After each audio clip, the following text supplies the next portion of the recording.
Hey Talleheurt, de Weltspraken podcast is er weer. Goeiedag Leur, of moet ik zeggen, privet. We zitten hier vandaag met een speciaal gast net als weer van het Russisch en het Oekraïens en het Sloveens en dan een hele rits met spraken meer. En ik heb gewoon een dorp. We zitten hier met Jip Derkman.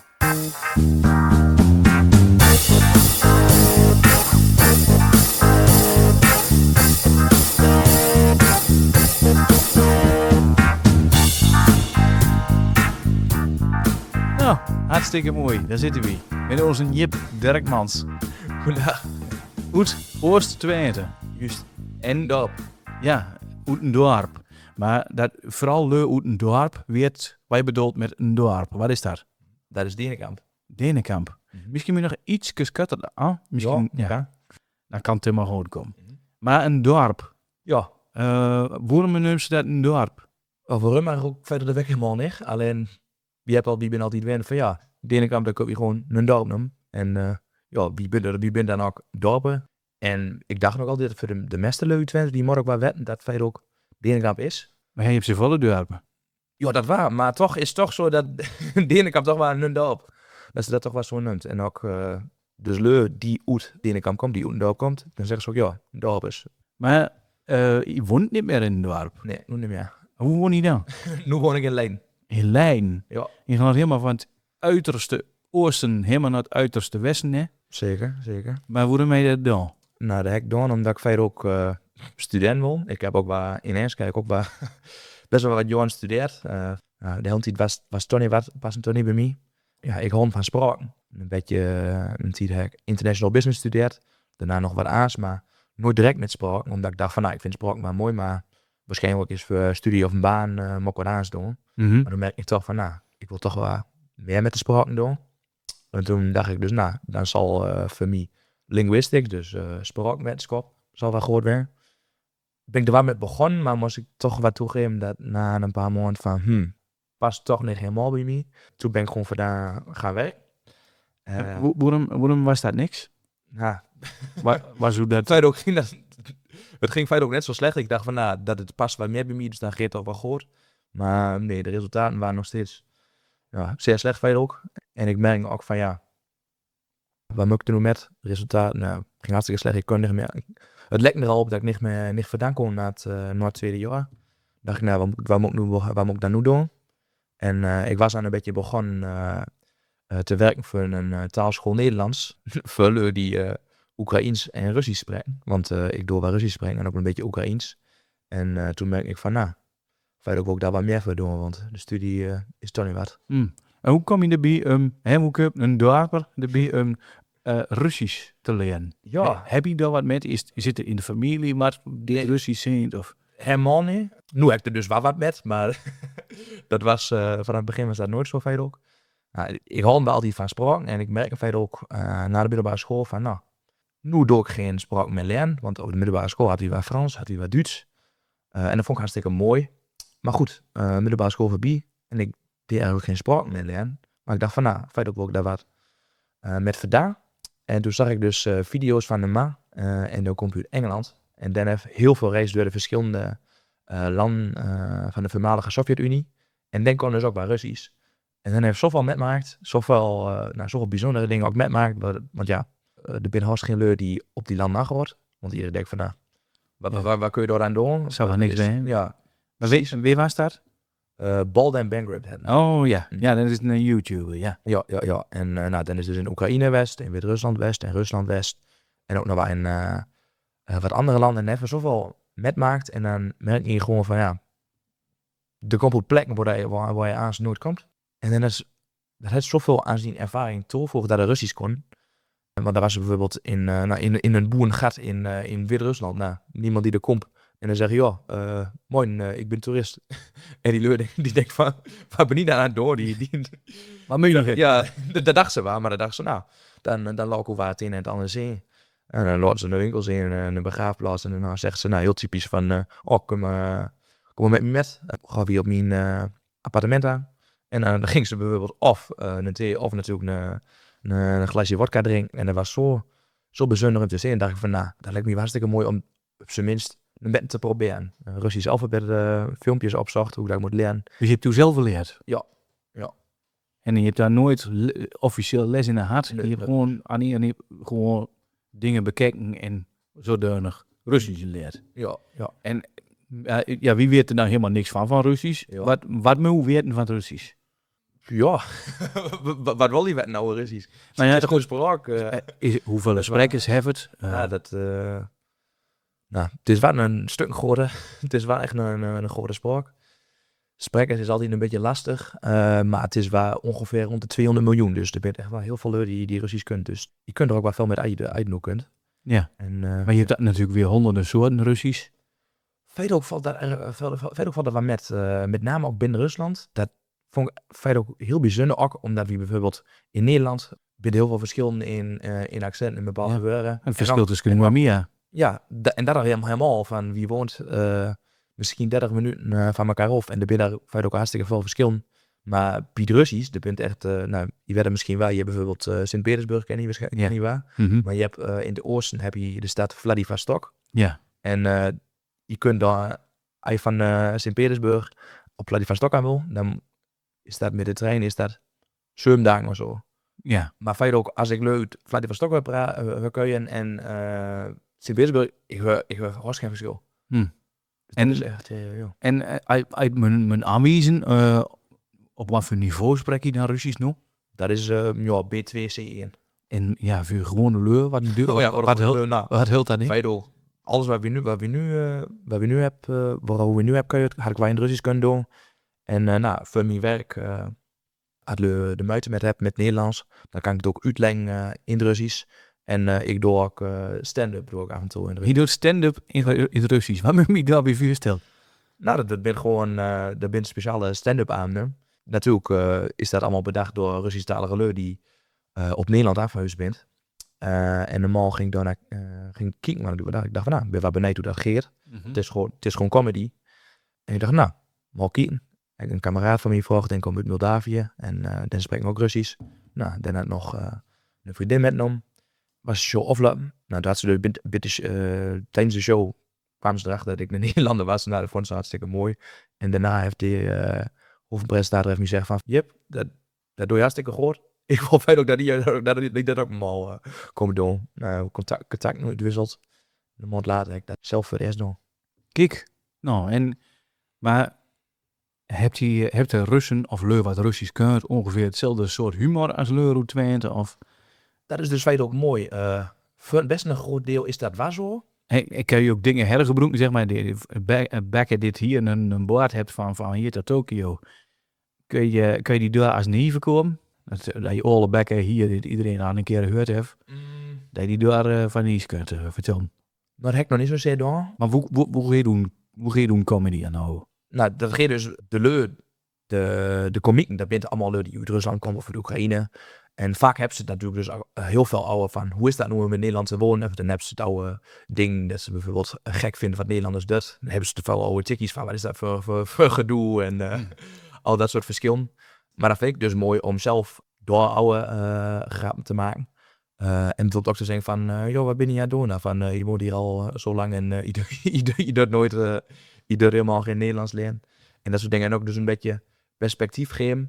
Dingen zijn die ook leuk, die dan wel Russisch bent en die wel veel ervaring hebt in Nederland, wat ze ook niet weten, dan kan ik doen, dan kan ik ze daar wel vertellen. En ook natuurlijk ook heel veel grappen maakt oude dus vooral ook van waarom werkt dat zo? Want die zegt wel Nederlands is lastig, maar dit spreken van hoe dat gaat ook helemaal niet zo. Ja. En wat denkt ze dat? Ja, ze kunnen vast daar kunnen ze wel om lachen, neem ik aan. Ja, nee, de rum, want net zo leuk en al onze spraak zijn van dat is lastig. En maar wie hebt dat nu door? Want ja, voor ons is dat gewoon allemaal natuurlijk. En dat is voor hun net zo, want als ik, er zijn eigenlijk veel voorbeelden die ik kan noemen, maar bijvoorbeeld de naam van, dat heb je niet. Mm-hmm. Maar in de Russisch is dan de naam van op zich, dat is lastig. Maar die heb je ook nog een verschil dat bijvoorbeeld... Ja, en voor de duidelijkheid, bijvoorbeeld Duits heeft 4 naam van, maar Russisch heeft er... Het is 6. 6 er, ja. En die gebruik je ook natuurlijk? Of moet je daar erg op studeren? Dan denk ik van... Nu gaat dat wel natuurlijk, maar dat was in het begin was dat wel lastig. Maar er zijn dan weer heel veel uitzonderingen en aparte regels. Bijvoorbeeld, als je bijvoorbeeld genitief hebt, Tweede naamval. Ja, de tweede naamval. Des heren. Juist. Des middags. Juist. Dan denk ik van, oké, ik heb nu geleerd wat de genitief is. Maar afhankelijk van het aantal kan het weer verschillend zijn. Dus als je bijvoorbeeld 1 glas hebt, dat is adjen, dat is 1. Dus adjen stakan, Mhm. dat is gewoon 1, ja. En als je dan het genitief pakt, dan wordt het in principe stakanov wijn. Dan doe je dan feitelijk ook een O en een V achter. Maar wat dit ze doen, dat begint ze pas met vanaf 5. Dus als je 2, 3 verder van hebt, dan zegt ze stakana. Mhm. Terwijl je denkt van, nou, het is toch meervoud, dus dan moet je toch gewoon altijd stakana zeggen. En dat begint dus, feitelijk is dan 5 is een bepaald magisch getal, maar waarom? Ja. Dat weet ze niet. En dan dat zegt er, dan denk je van, ja, dit is ook hartstikke raar. Ja, dat is vrij lastig op de brief. Waarom zou je dat doen? Maar goed, ja, dat is nog één keer goed. Ja, dat heb leuk wel weer als ze onze spraak niet had. En dan denk je van, ja, wie hebt dat altijd zo gedaan? Ja. Mooi is dat. Maar wanneer ik kan je nu tweeëns. Ja. Maar dat doe je ook niet vanzelf. Nee, helaas niet. Nou ja, feit ook in het dorp zelf, feit ook alleen maar Nederlands kun je het. Ik hoor het altijd waar. Bijvoorbeeld mijn oma. Nou, maar ik zeg maar, in het dorp staat er volgens mij wel een bekende als waar redelijk veel tweeëns naar keuer. Nou, in principe dus waar, maar feit ook, ja, je hebt daar ook wel vaak gezegd, als ik echt par heb gehoord, dan was het misschien een zinnetje tussendoor en dan was dan vaak misschien ook wel een beetje een lompe uitspraak. Maar goed, ik heb het altijd wel gehoord, met name de oudere lui, die spreekt het echt nog wel vaak. Bijvoorbeeld de familie heeft iets, Horst nicht. Maar die zit 21, voor de duidelijkheid. Ja, 22 ben ik. Inmiddels 22. Ja. Nou, er is veel gebeurd. ja. Maar ja, dus eigenlijk een beetje hetzelfde als hier zo, zeg maar, de oudere lui onderling, die kan je gewoon verzoenlijk plat. En zo gauw wat er iemand van onder de 40 bij komt staan, dan denk ze, dan zal het vaste wel niet verstaan. En dan gaan we zo over het Hollands. Ja, min of meer waar. Maar 40. je was altijd wel geïnteresseerd in spraken. Maar je zit pas op latere leeftijd begint met denken van, hé, dat Twents, dat is eigenlijk ook wel mooi. Heeft dat ermee te maken dat je naar Leiden en uit de West? Of? Niet per se. Nou, ik heb daar op de middelbare school kwam ik terug. Nou, ik vind sprong echt wel mooi. En dus toen ik 17, 18 was, ben ik er ook zelf mee gangs met gewoon. Maar ik vond altijd Twents ook wel mooi. Maar ik weet niet, omdat het ook, ja, het is ook nooit van mij verwacht dat ik dat kun. En ik hoorde het wel. Ik vond het ook altijd wel mooi, maar er bent zo ook nooit situaties waarin ik dat moesten kun. Verder is dat zonde. Dat wil ik verder ook wel. Ja, en vanaf wat voor een leeftijd was dat? Ja, dat is, nou, dat ik er echt gangs met ben gewoon is nu iets minder als een jaar lang. Ja, min nogal. Ja. En een beetje hetzelfde als ik. Dus er is hoppen. Ja. Maar ja, je moet er wel wat voor doen. Ja, precies. Maar wat vind je er zo mooi aan? Nou, wat boeren is dat? Ik bedoel, ik uit Russisch, ik neem aan naar je Engels kunt. Ja, ik uit Hollands, want dat moet je in lijn. Want ik neem aan als ze daar geen Twents kunt. Nee, dat niet.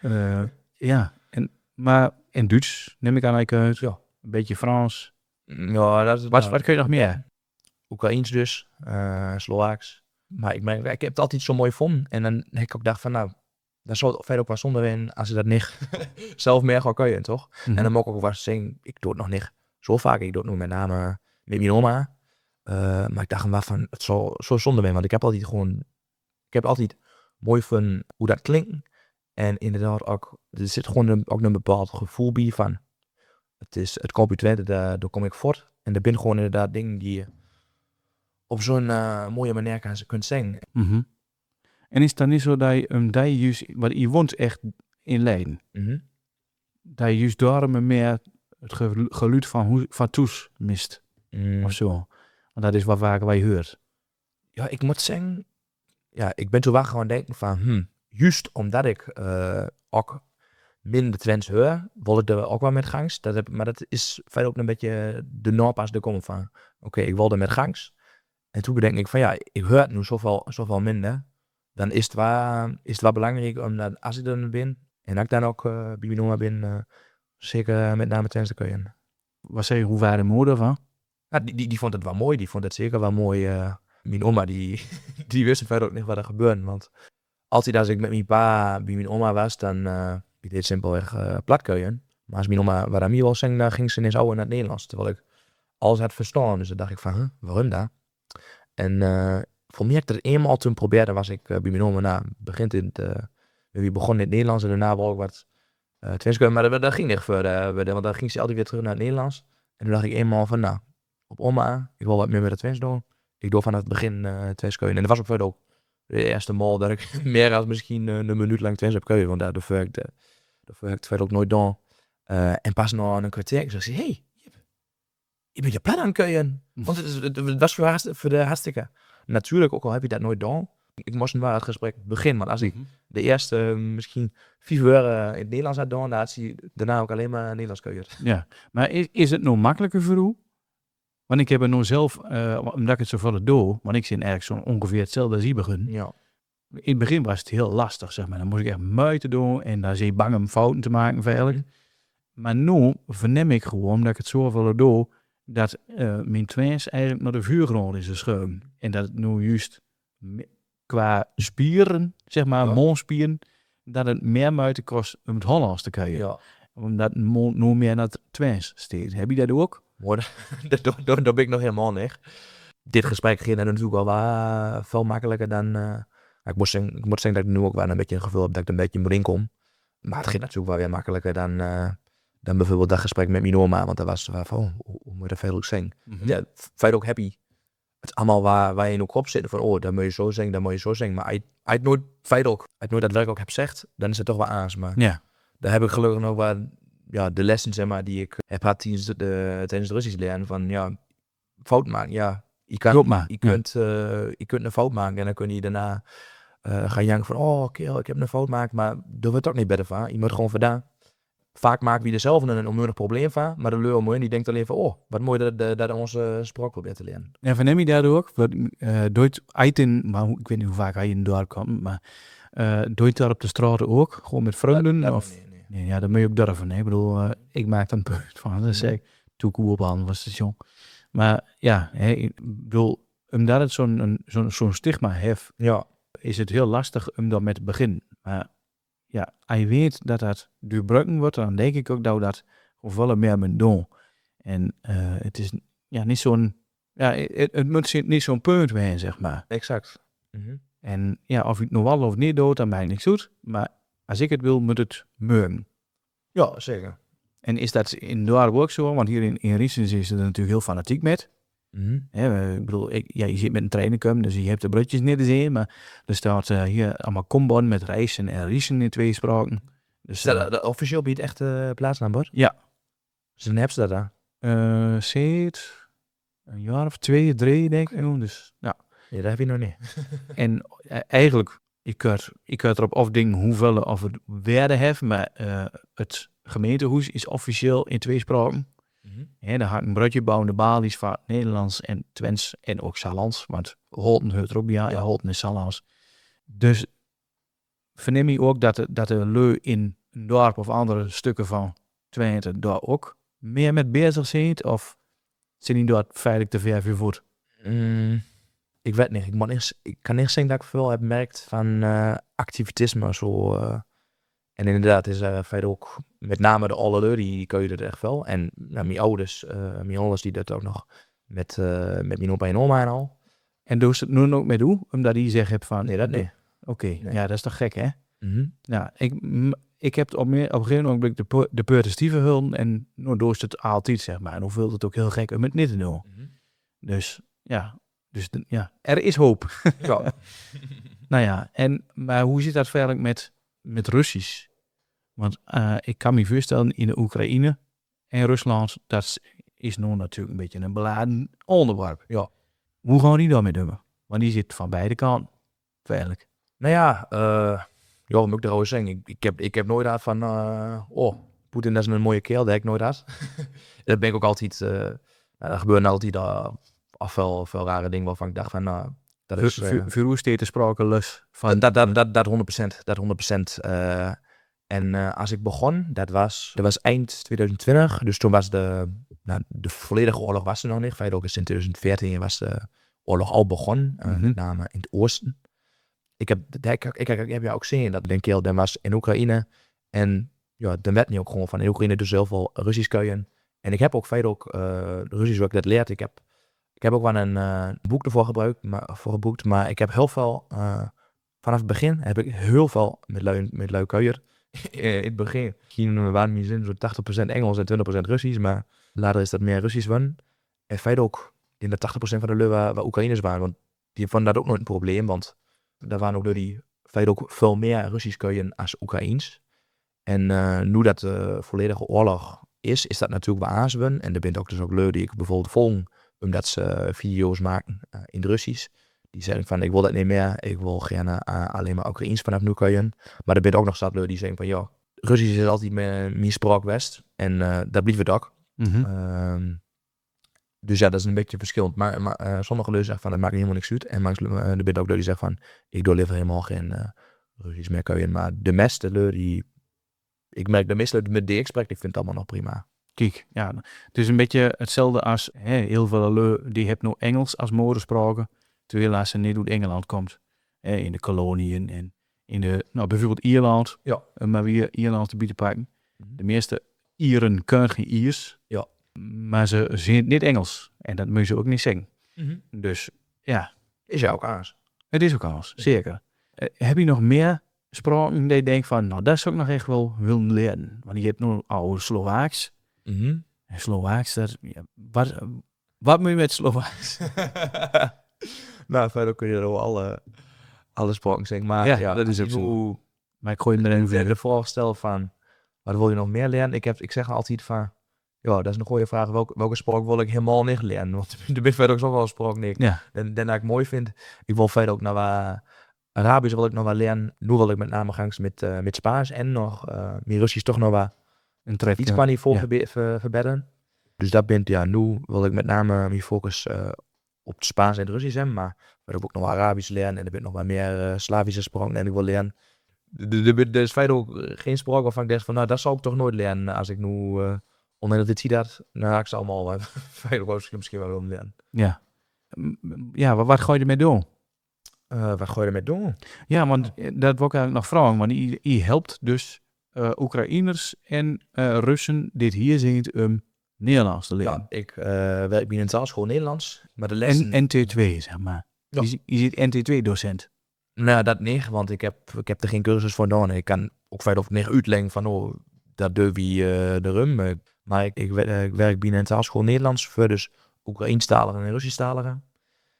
In groepen durf je met z'n allen kuien. De bent lui die A1, dus die net begonnen bent met Nederlands. En lui die ook al wat aardig kunt kuien. Durf je dus een heel vaak een uur Nederlands kuien. En wordt dat dan merk van, oh, hier moest je dat met een A zingen. Of hier, als je nu dat zegt, dan is het nog wat beter. En als je dus muiten met wat hebt, dan kan ik dat in uitlengen in het Russisch en sinds kort op steeds meer in het Oekraïens. Ja. Kijk. En maar wat ik ook heb gemerkt, ja, er zijn zoveel dingen die je merkt met het Twents, maar dat is helemaal niet dat het alleen met Twents zo is. En verder ook is Oekraïens is helemaal niet, als we bijvoorbeeld gaan kijken naar hoeveel sprekers er bent, dan ben je er veel meer.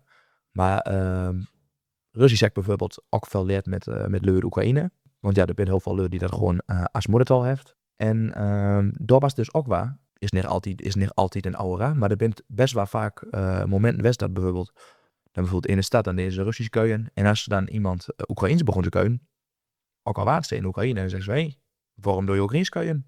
Doe maar Russisch kuien. Dat Oekraïens is voor die lui in die kleine dorp, voor die domme lui. En toen dacht ik van, nou, dat is toch ook helemaal gek. Ik heb het toen ook aan een mal met een Rusnemal oefend.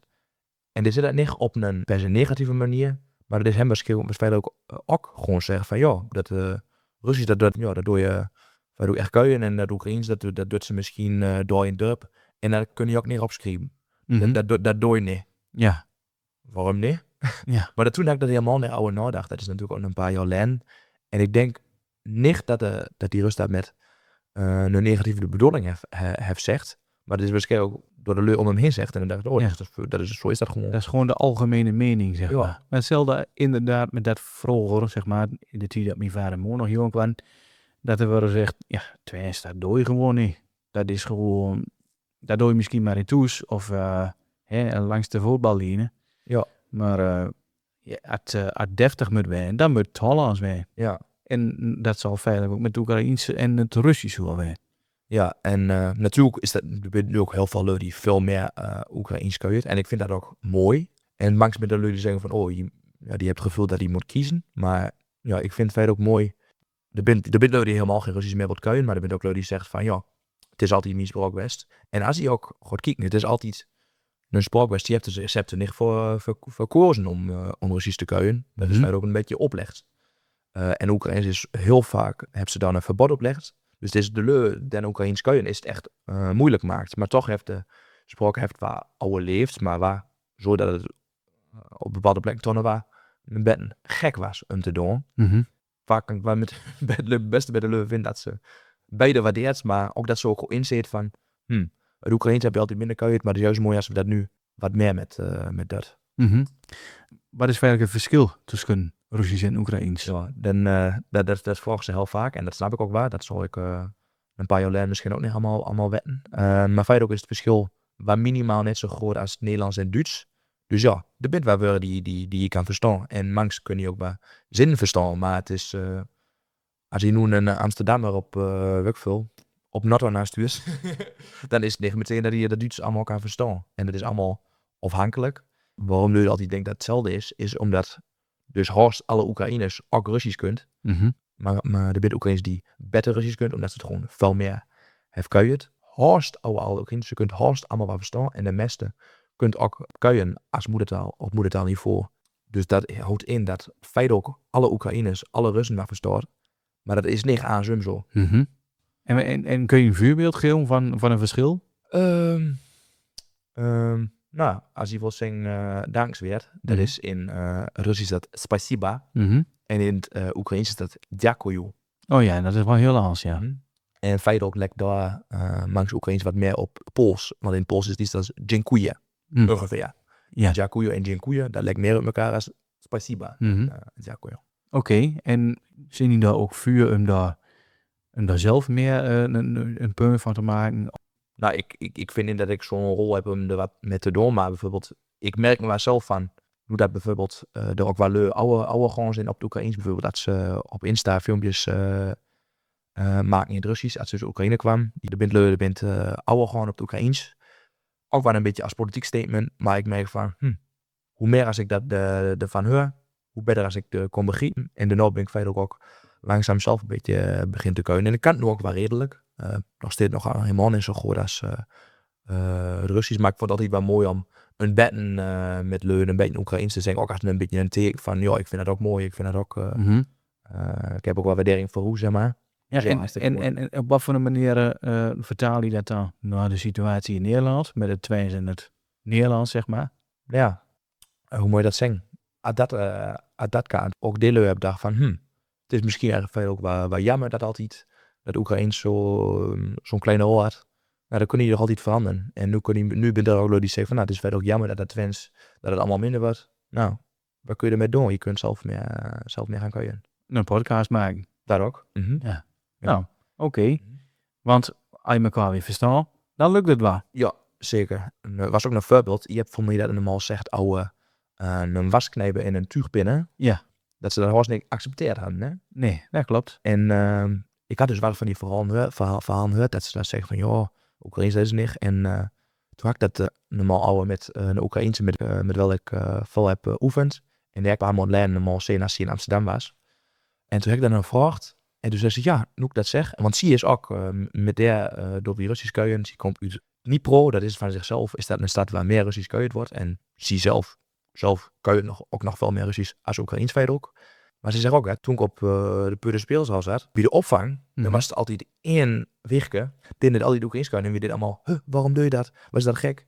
En nu zei ze van, waarom heb ik dat zo gedacht? Ja. Ja, zeg maar. Ja, precies. Zo was het bij ons ook altijd. Op de een of andere manier hangt er natuurlijk een waardeoordeel aan spraak. Als je deze taal kunt, dan is je intelligent. Als je die taal kunt, dan is je dom. Ja. Terwijl dat het lust is van elkaar. Exact. Ja, zo is het ook met Twents. Ik zeg het wel vaker volgens mij. Ik kan in het Hollands hele domme dingen zeggen. En in het Twents hele kloke dingen. Zeker. En andersom ook. Dus ja, op wat voor een manier moet dat nu brengen? Jippe Derkman.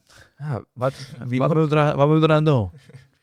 Nou, ik heb er niet één antwoord voor, maar ja, wie moet dat aan iedereen zeggen van, joh, den spraak, dat is een spraak, dat heeft niet zo moraal. En je kan een hartstikke leuk persoon zijn en je kan Russisch kunnen. En je kan ook een hartstikke slecht persoon Russisch kunnen. En dat kan ook met Oekraïens en dat kan ook met plat en dat kan ook met Nederlands. Dus dat maakt verder ook helemaal niks uit. Het ligt hoe je er zelf naar kijkt. Ja. En, maar goed, je woont daar in Leiden. Wordt er ook nog dadelijk kijken op het Twents? Of is het juist umeslaan als ze denken van, goh, wat mooi eigenlijk? Nou, dat heb ik nog Of spreek je niet zoveel leur? Leidenaar zelf? Niet per se, nou, ik heb daar ook, de meeste kameraden die ben ook buitenlanders. Dus ja, ik heb dan niet geval met Lena's een oude Twents had. Maar ze merken natuurlijk wel dat ik een accent heb of zo. Heb ze zelf ook, maar... Ja, heb vaak, ja. Dat ik een Twents accent heb, dat doe ik verder ook altijd zeggen, want ja, een accent heeft iedereen. En dat vinden ze misschien wel een beetje gek, maar ik heb er nog per se heel veel negatiefs over gehoord, maar in het algemeen heb je het wel eens van een randstelling dat ze een beetje erop neer kunnen kijken. Heb je nooit zoiets gehad dat je bang was een mondlus te doen? Als je daar van zo? Dat helemaal niet, nee. Ook met de studie niet? Nee, helemaal niet. Volgens mij heb ik dat ook al wel eens vaker verteld. ik misschien moet ik gewoon stoppen, want ik heb al een keer verteld. Maar toen ik begon met mijn studie Engels, dan begin je allemaal in het Engels natuurlijk. Ja. En dan hoor je er niks aan. Maar als je een paar maanden weiter zit, dan denkt iedereen van ja, je kunt me allemaal wat met uw Engels. En dan ga je tussen duur, ga je weer over in het Hollands. En dan hoor je dus ineens dit accent. Ja. En dan is het in één keer, hey, Herman Vinkers. Ja. Maar ja, dat geeft wel. Het is niet zozeer dat ze het dan belachelijk maakt, maar ze wijst het wel aan. Ja. En zelfs dat aanwijzen, dan denk je van, oh ja, dan sta ik er mooi op, zeg maar. Ja. Ik weet niet wat ik daarvan moet denken. En het ligt er ook aan hoe dat dan precies de reactie is. Want feit ook is het hartstikke natuurlijk om een beetje op te kijken als je iets hoort of ziet wat je normaal nooit ziet. Ja, atelier, iets hoor zeggen, dat maakt me helemaal niks uit. En ze hebben gelukkig ook niet vaak wat slechts erover zeg. Maar ik heb er veel daar is, heb je veel als we op vakantie waren met de kameraden. Goed, dan ben je daar misschien ook op een plek waar dat heel veel aan het zoeken waren. Maar dan zag ik gewoon, ik zie dat het wat grappig zo ben, ik weet helemaal niet meer wat. En dan, dat heb ik dan samen met een andere kerel zien. En ik zeg gewoon in die kerel van, hey, moet je dat zien? Ik weet helemaal niet meer wat ik zeg. Gewoon een paar beuren. Gewoon in Nederlands, maar ja, ik had een accent. En dan hebben we meteen voor het mij uitscholen dat ik een domme boer was. Dat hij mij heeft gezegd dat ik ook hier niet herhalen. Maar dan dacht ik wel van, nou, dat mag nog wel een beetje... Wie is er hier een boer? Komen. Ja. Als je zo denkt, wie is er dan een boer? Ja, dat is het altijd ook, want het beeld is altijd, ja, die boeren die binnen kortzichtig en die kunnen helemaal niet open-minded winnen en die hebben maar één zicht. Maar ik denk van, nou, als ik wat zeg wat hij gewoon verstaat, maar het is een bed en aas dan een bed bent en dat vind je meteen verkeerd, dan zegt dat, ja, veel meer over oude. Dat is heel grappig, want we hebben bij ons het werk, ik werk nu bij een universiteit, en dan hebben ze een Diversity, Equity and Inclusion Officer. Dus daar moeten dus voor wagen dat iedereen zich op zijn eigen ster vult. En dan ligt het voor de hanen, dat je denkt van, oh ja, dus iemand dit ik neem maar wat van de LGBTQ-club is, dan moet op zijn ster hebben, leur met een andere huidskleur, die men er ook bij hun. En, maar wat ze dan vergeet, is dat er ook leur met een bepaald accent, met een heel zwaar stigma, op die universiteit rondloopt. En daar heb ik hem op bewezen en zeg, bliksem, daar heb ik hem nog nooit aan nagedacht. Dus ik denk dat daar zelf ook vallen meer.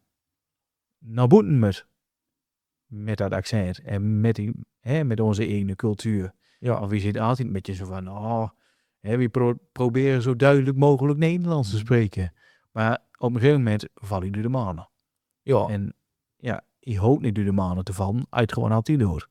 Ja, exact. Dat heb ik gelukkig ook nooit gedaan. Ik denk, als ik Nederlands kun je in Denekamp, dan doe ik in ieder geval, voor Nederlands doe ik dan helemaal niet articuleren, dat doe ik wat meer. Maar ik heb nooit gedacht van, ik ga mijn accent veranderen, want ja, waarom? En als ze dan daadwerkelijk vindt dat ik dom ben omdat ik een ander accent heb, nou, dan kan dat verder ook wel maar een mooi filter zijn, want dan weet je ook van, met denken hoef ik niet meer verder te kunnen. Ja, en daar zit wat in, ja. Ja, dat klopt. Nou ja, en je wil nog meer vertellen. Je hebt ook nog al het plat op de Polyglot Gathering. Want daar is plat ook natuurlijk iets bijzonders. Ja. Ten eerste, wat is de Polyglot Gathering? Nou, de Polyglot Gathering, dat is dus een evenement voor lui die de spraak mooi vinden. En daar komt dus elk jaar, nou, dit jaar waren er zo'n 800 lui van over de hele wereld. Komt bij elkaar. Dat was ditmaal in Brno in Tsjechië. En dat is 5-6 dagen lang heb we feitelijk kun je de hele dag ook alleen maar kuien en oefenen dus. In alle spraken die je maar wilt. Maar er bent ook elke dag bepaalde lezing, presentaties binnen. Dus dat kan weer dat iemand een methode hebben om een spraak te leren. Dat kan ook kuien. Iemand kan misschien een mooi verhaal hebben van ik ben verhuisd en ik ben de spraak gaan leren en nu is dit er gebeurd. Maar je kunt ook een spraak wat vertellen. Als bijvoorbeeld de niks vanaf werd. En dat heb ik dus dit jaar gedaan, want verleden jaar moest ik dus ook bij mijn registratie, maar moest je invullen hoeveel spraken dat je kunt. Wie dat op de Polyglot heb je ook een badge. Ja, zo'n kaartje. Ja, zo'n kaartje. En daar staat dan op welke spraken je kunt. En toen dacht ik, ik moet ook nog een plat invullen. Nou, en dat werd dan Low German. Maar dat staat dan de afkorting NDF. Dus er staat geen Twentse vlag. Dus feitelijk had ik de vlag van het Bundesland Niedersachsen. Had ik erop. Nou, beter als helemaal niks. En zoveel leurwater daar die zegt van... oké. Als hij dan begint met een persoon te kunnen, dan is hij welke spraken heb je daar? En dan, wat is dat daar? NDS? En dan zeg is dat Duits? Oh nee, je hebt door ook Duits staan. Dat is geen Duits. Maar wat is dat daar? Zeg ik, dat is Neder-Saxisch. Dat is Low Saxon. Dus wat is dat daar? Nou, leg ik dat uit. En feitelijk vond ze het allemaal hartstikke interessant. En dat vond ze ook mooi. Maar ja, er waren gewoon zoveel leuren die helemaal niks vanaf werden. En ik was dan ook beneden van, hoeveel leur bent er die feitelijk je plat kunt. De eerste keer heb ik dus 2 van. En de eerste, toen ik dus aan iemand uitlegde wat Neder-Saxisch was, zeg ik van, dat kun je wie dus ook in Twente en nog in andere regio's. Maar ik heb nog niemand van die dat ook kan. En hij iemand zegt, iemand naar Ruben. Ik weet niet of het kan, maar Ruben denk aan zoveel spraken. En dat is zo'n keer, daar kun je sowieso mee praten. Dus als je Ruben vindt, misschien is het doorbaar. Nou, ik die kant op. Ik dacht, misschien is dat Ruben. Maar ik zei, ben je Ruben? Nou, dat voel me nog gewoon in Engels zegt. Voor mij toen zeg van, voor mij heb ik gehoord dat hij ook wat plat kan. En toen hebben we me antwoord gegeven in plat Duits. En ik kijk dus, dan had op zijn kaartje hadden voor mij Zwitserland en Ghana staan. Of alleen Zwitserland, want dan is dus half Zwitsers, half Ghanees. En heeft ook met name in Zwitserland leeft, woont. Dus ja, hij kan wat Duits. Maar dan heeft dus helemaal zelf, dan vond dus plat Duits zo interessant. Dan is gewoon naar het noorden van Duitsland, van de Bruges, is hij gereisd. En hij gewoon door de verschillende steden is hij gewoon om dat te leren. En hij kan hartstikke goed. Ik heb ook gewoon mijn tweeskuier. Dat heb je ook dit jaar weer door. En dat ging ook hartstikke goed. Toen binnen waar mensen denken die dat een beetje nee voor hem wint. Maar die kon verder ook hartstikke mooi kuier. Dus dat vond ik hartstikke mooi. En er was nog iemand, er was een Bruus, er was een Duitse. Ik weet niet wat ze ervan vinden als ik nu Bruus zeg. Nee. in de ene kant zeggen ze, in dit dorp zeggen ze, mi vader. Ja, en de Bruus. Helemaal op de Bruus aan. Ik weet niet, ergens uit het noorden van Duitsland, misschien was Schleswig-Holstein, misschien wel nee. Maar denk dus ook nog zien plat Duits. Nou, dit jaar was ik er weer. Heb ik dus ook Ruben weer zien. En toen heb ik dus ook zelf mijn presentatie door oude Neder-Saxisch, oude tweeërs. Toen was er dus eigenlijk nog een Ruben. Alleen dat was Johnny. En dan was, dan moet ik goed zeggen, volgens mij kwamen we uit Ecuador. En dan is naar Berlijn verhuisd. Dan woont nu in Berlijn. Maar dan heb ik ook zelf plat Duits geleerd. Met hem kon ik ook gewoon thuiskomen en hij antwoordde niet op plat Duits. En dat ging verder ook hartstikke goed. Dus dat vond ik zo bijzonder. En ik heb ook Ruben ook zo minst gezegd van... Misschien kun je al op een podcast komen als Martin dat interessant vindt. Tuurlijk, laat maar komen. Daar zie je maar weer. Er zit er altijd meer die het kunt dan je denkt. Ja. En daarom maak ik er ook altijd een punt van. Als ik iemand hoor dat uit Duitsland koopt, dan vraag ik altijd, waar als Duitsland? Ja. Nou, en als ze dan zingt een van de noordelijke steden, zeg maar, dan oké, maar dan kan ze natuurlijk wel praat verstaan. En dat, vaker kun je het wel verstaan, maar niet zelf kunnen. Maar in ieder geval, dan heb je het niet gehakt. Als je elkaar weet verstaan, dan lukt het wel. Kan niet, ligt op een kwaakhof. En wil niet, ligt de neus. Feitelijk de meeste Germaanse spraken, in ieder geval de West-Germaanse spraken, lijkt ook wel zoveel op elkaar, dat je altijd wel wat kent. Ja. En dan, als ik dan plat weer kan je en een ander de Hoogduits weer rummen. Prima. Ja.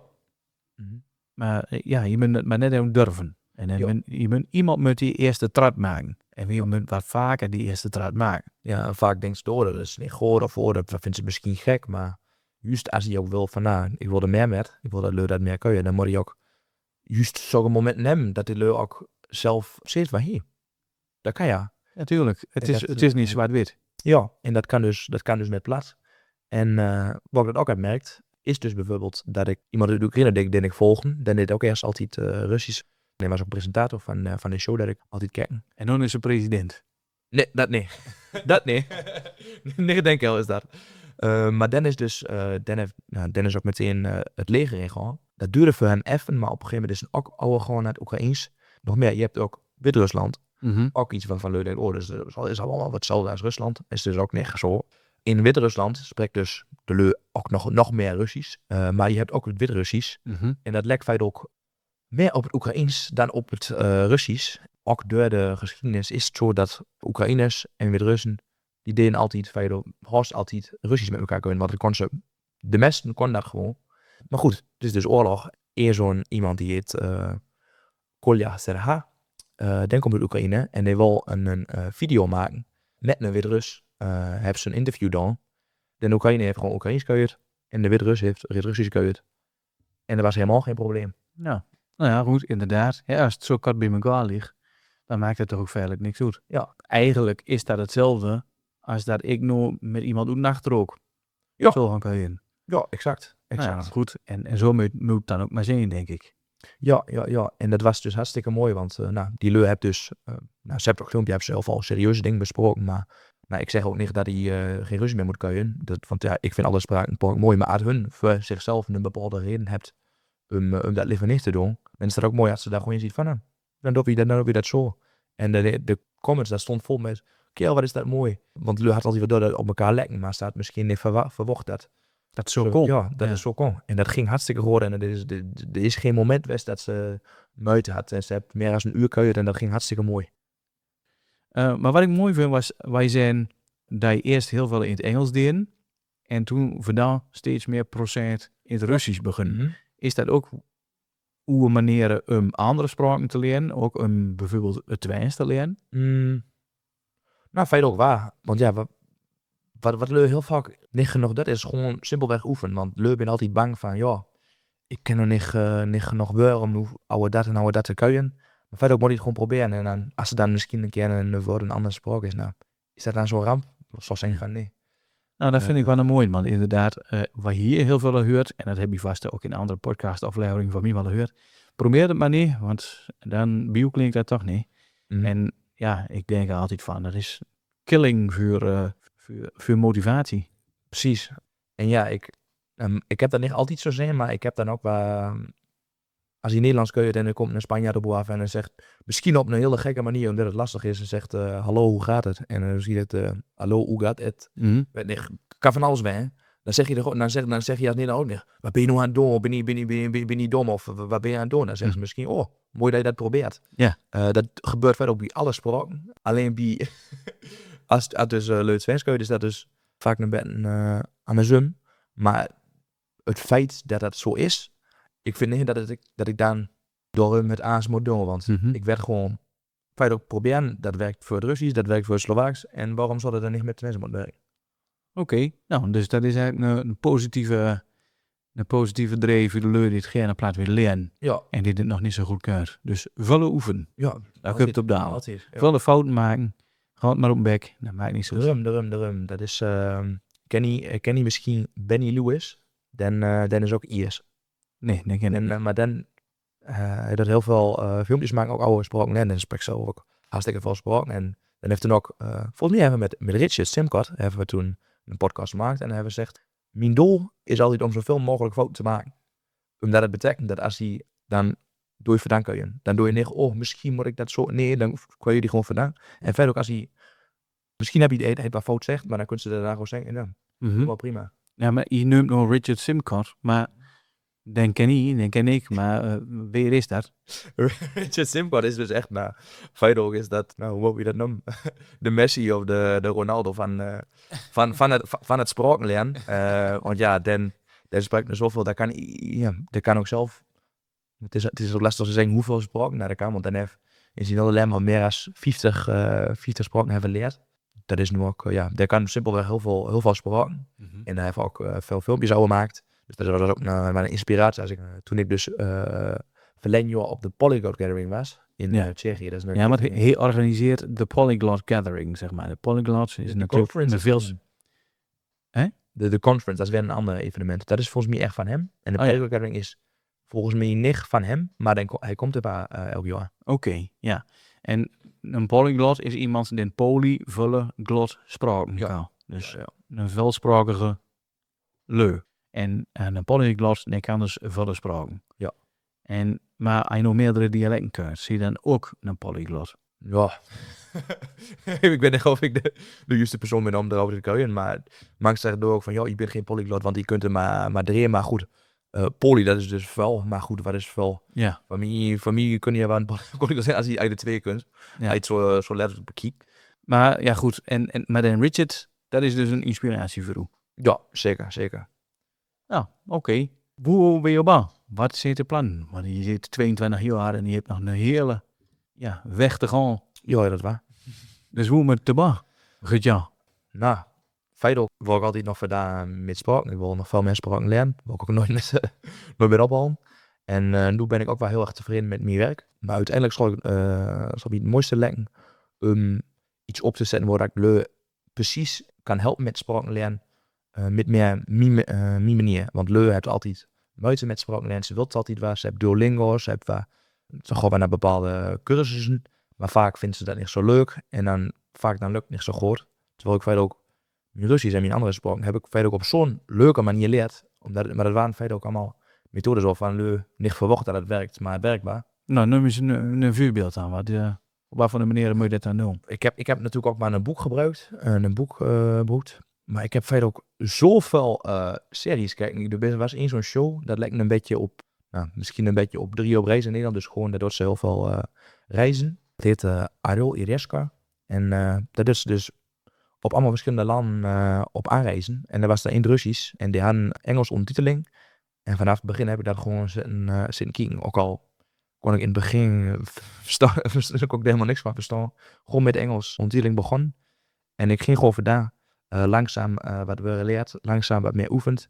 En later merk ik van, bijvoorbeeld, dat woord ik kan wel verstaan. Terwijl ik niet naar de ondertiteling heb gekeken. En nu, die zin. En dan later, misschien, dat geeft ook wel goed, maar die was echt geduld voor hem. Maar op een gegeven moment merk ik van, ik versta het ook aan zoveel van, waar als ik nu de ondertitels, de Russische ondertitelings erbij pak. En dat ging ook waar. En dan nog later kon ik verder ook aan zonde. Maar dat is wel een proces, een echt lang proces. En ik heb er toen ook al zoveel van kijken. Dus dat is niet makkelijk. En die moet ook zeker de geduld van hem. Maar dat is een van de dingen die zo helpt. En deed dan ook herhalen iedere keer uit of aan de kinderaflevering dat je nu weer terugspoelen en nog een keer kijken? Of dat nee. Ik denk dat het misschien waar uit echt nog gaat kijken. Wetenschappelijk is dat misschien wat het beste. Maar ik had daar verder ook geen zin in. Ik deed ook een keer een andere aflevering kijken. Dat is wel passief dan. Maar je moet dan ook nog zelf... Hartstikke passief. Zeker gebroeden. Maar dat deed ik dus ook. En dat is volgens mij ook wat Richard Simcoe zegt. Je moet het... Kijk, spraken, die kun je alleen maar leren als het toe interesseert. Nou, en je zit dus van te reizen, begreep ik. Ook. Dus reisprogramma's kijken, dat werkt voor u. Maar dan moet je dus iets hebben wat u aanspreekt. Ja. Informatie in hoe het doel spraken te gaan leren. Ja. En dat is verder ook met Engels net zo. In Nederland kunnen zoveel lui kunnen hartstikke goed Engels. Maar is dat nu omdat onze lessen op school zo goed waren? Nee.